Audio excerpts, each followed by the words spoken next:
Hello everyone, CrystalFissure here. Welcome to another part of my Let's Play of Spyro Reignited Trilogy.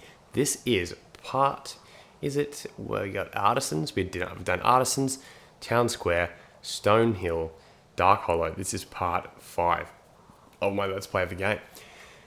This is the first boss, and never getting tired of that swoop into the level. So we have essentially seen this level, many times. This has been one of the most extensive levels shown off. I believe, didn't they say it was like the first level they actually worked on? I'm pretty sure I remember them saying something along those lines, or that, yeah, that they firstly, at least Toasty, I remember that they worked on Toasty very early on. And so we are basically going to be trying to speed run this level. That's the aim. Well, not doing a great job, but a job regardless. Now, let's have a look here. I always wanted to see this from my very own eyes.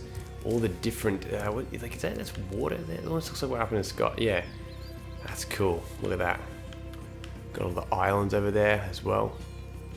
Love all that detail. Okay, so here's the thing that I think is the most egregious omission from the first homeworld. And you can see Toasty over there, in that top there. Look at this. Why did they get rid of the stained glass window? I'm curious as to why. Like, what would be the purpose? The only thing I'm thinking about would be performance. It'd be like, okay, they don't want us to make this reflective stained glass thing because, like the standards of modern games. In the old days, you could just put anything up, flat color, whatever. You don't have to make anything like see-through and all that sort of stuff. But yeah, I think it's very disappointing they didn't do that. But let's talk about the positives as well. Of course, there's some positives of this level. Me being bad at this is definitely not a positive. You'll see that connecting lore here we have, of course, that is a nice, I don't know, pastel sort of style of certain Photoshop filter style of Autumn Plains there, which means that they know about Avalar. It means that in storyline they actually know about Avalar. Like, Avalar is not this like, oh, I've never heard of this before in my life. I guess Spyro hadn't really heard of it, when he obviously gets sent there by accident, or intentionally really, in Spyro 2. So it's very interesting to think about. So here we go. Oh, haven't used the roll yet. Haven't had to use the roll. Oh, but I don't want to die. I don't want to. The only time I've died in the LP so far was, I'm not even going to count it, was me just being an idiot with the what was it called? With the trying to do this jump skip thing. That was, that was almost another one, and I would have to blame myself there. Alright. Oh, look at the sky. Nasty Nork has put one of his most devious henchmen in charge of the artisan world. Bring him on! I think I smell a barbecue. Be careful, Spyro. Toasty has many tricks up his sleeve. I wouldn't use the word many, my friend. But you know what? I'm glad that you're not underselling him. You know what they say? Never undersell your opponent, because if you... This is a wrestling philosophy thing, right? But it's true. And it's a good thing in wrestling. Like, if you're like wrestling, right, and you say, this guy sucks, but then you're not booked to beat him. You say, like, he's terrible, he's the worst. If you lose to him, that makes you bad, right? Because you lost to someone you said was crap. But then, if you beat him, then you only beat someone who was allegedly meant to be crap. So isn't that an interesting, psychology? So it's like, don't say that Toasty sucks, because then it's like, well, if you lose, then you lost to Toasty, someone that's allegedly not great. Anyway, let's not talk about wrestling. That's just my excuse to get wrestling into the discussion. And we're good, we're safe. That was me playing it very conservatively. As the music ends up here, very nice. Really windy outside. I don't know if you can probably hear that actually. It's crazy.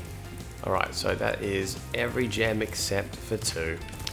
A disappointing lack of a 2. Oh, and we don't have sparks either.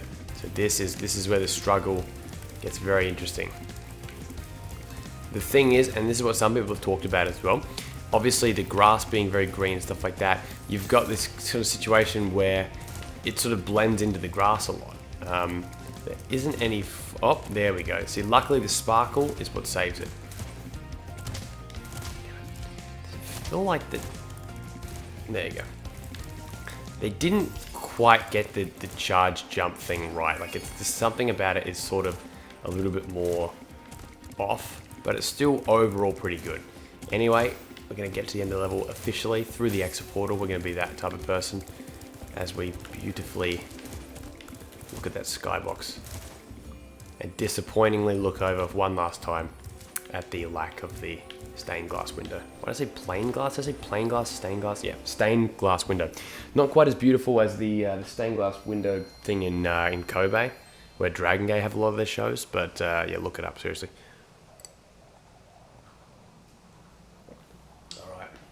I'm drinking warm water right now after my coffee, because it's just, I don't know, warm water is good. Like, I feel like I'm pretty sure it does good things for you. So, get around that. Alright, in the next part, we are heading off to our first speedway. And now again, heard things about speedways, heard that they can be sometimes sort of the way you, a suiting death. A suiting death. Yeah, I heard that sometimes it can, like, you know, feel like you're not as in control as in the previous ones, but you know what? I'm excited regardless. I can't believe it, guys. I have to go all the way back. This is truly not my finest hour. Okay, let's go again. There we go.